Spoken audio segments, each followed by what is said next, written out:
Well, everyone, I am elated to report that ICE arrested these two supporters of the Iranian regime.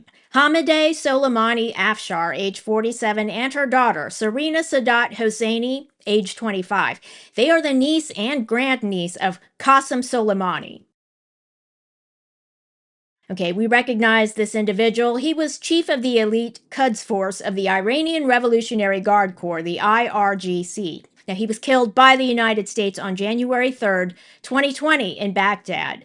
The U.S. justifications were well founded legally under international law, including the fact that Soleimani himself had participated in or orchestrated the killing of U.S. service members through Iran's proxies in the Middle East. Now, there was an ongoing conflict with ISIS, one of the most disgusting terrorist organizations in history, and the world is a much better place because the U.S. decided to remove them from this world.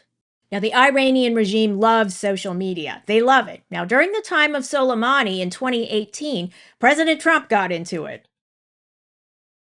Okay, sanctions are coming. He used a Game of Thrones reference there. I believe season 7 had aired by then, and the final season aired the next year in 2019. Game of Thrones was a worldwide hit, so much so that apparently the IRGC, in between killing Americans and burning people alive in cages through its ISIS proxy, even the IRGC watched the show because.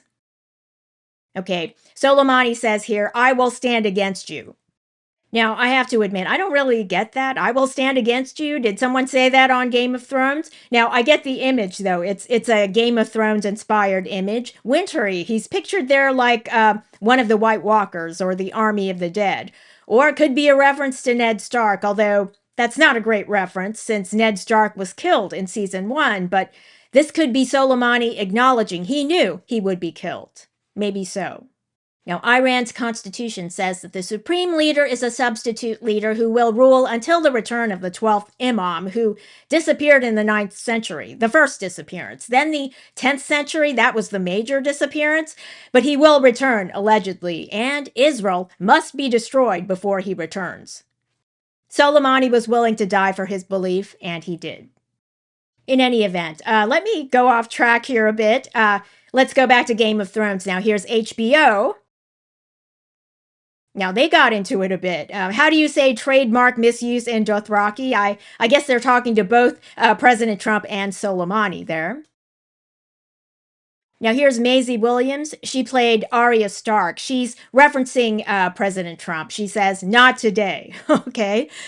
So these are throwback tweets when Game of Thrones was on, and they remind us of the great writing on that show and the cast. Notwithstanding the tweet from Maisie Williams, the cast was phenomenal. Okay, I have to admit that. And should we really be surprised that British actors, UK actors would be phenomenal? I'm not surprised by that. Although, and let me go off on an aside here, I have to admit American Shakespeare is really giving the UK a run for its money. For instance, Denzel Washington is the best Macbeth I've ever watched. And who's the best Hamlet? Now, everyone has their preferences. So many great actors have tackled the role, but in my view, Ethan Hawke is still the best Hamlet I've ever watched. Who's the best Othello? Lawrence Fishburne. Now, I realize Denzel Washington just performed Othello on stage. I didn't watch that performance. I hope they filmed it. Stage and screen versions each have their appeal. And the fourth and final great tragedy of Shakespeare is King Lear. Anthony Hopkins takes the title for the best Lear I've watched. Now, he's a U.S. citizen, born in Wales. Anyway, I am so off track. Okay, here's the mom, Hamideh Afshar, at a gun range in the Los Angeles area. Now, she posted this on her Instagram, which she deleted as the feds were closing in. She had celebrated attacks on Americans on her social media, written in Farsi. She called America the Great Satan. Now, of course, we would all need to be out of the way, along with Israel, for the 12th imam to return. Okay, here's another glamour shot of Afshar. She entered the U.S. on a claim of asylum in 2019, saying she wasn't safe in Iran, but she traveled back to Iran 4 times. So her claim of asylum is obviously fraudulent, and Secretary of State Rubio revoked her green card on the basis of immigration fraud, threat to national security, and for foreign policy reasons. Now, the daughter as well. I'm sorry to post that, but I just wanted to give a flavor of what their social media looks like. Now, she probably wants to stay in the United States because she won't get away with posting photos like that back home in Tehran. Okay, there's no evidence of employment on her social media, so apparently she's been living a lavish lifestyle funded by her family, the Soleimanis.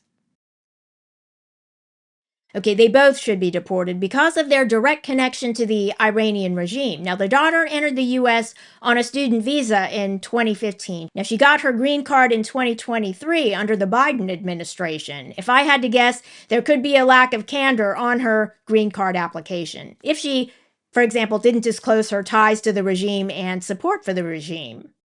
Afshar's husband, who's presumably the father of Hosseini, is already barred from entering the United States, and they've not been selectively targeted. The State Department already removed the daughter of Ali Larijani, the newly deceased Speaker of Iran's parliament. Now, his daughter, Fatima Ardashar Larijani, was an assistant professor at Emory University's Winship Cancer Center, very prestigious. But she and her husband had their visas revoked and they've been removed from the United States.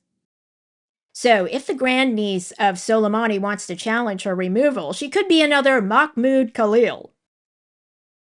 Now, this is the pro-Palestinian activist who led protests against Israel at Columbia University last year. He had his student visa revoked. He's married to a U.S. citizen.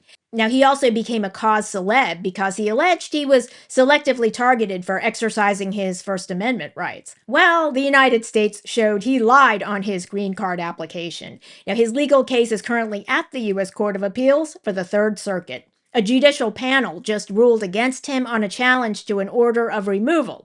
He seeks a rehearing en banc before the full Third Circuit Court of Appeals. He's trying to exhaust his appeals. He's represented by the ACLU. The order of removal would send him back to his native Algeria. Okay, potentially Soleimani's grandniece could challenge on the same grounds, the First Amendment, but she has a direct connection to the Iranian regime, which makes her case different. Now, there may be evidence of a direct line of finance from the regime to Soleimani's grandniece, for example. Thanks for watching, and if you enjoyed this video, leave a like and don't forget to subscribe.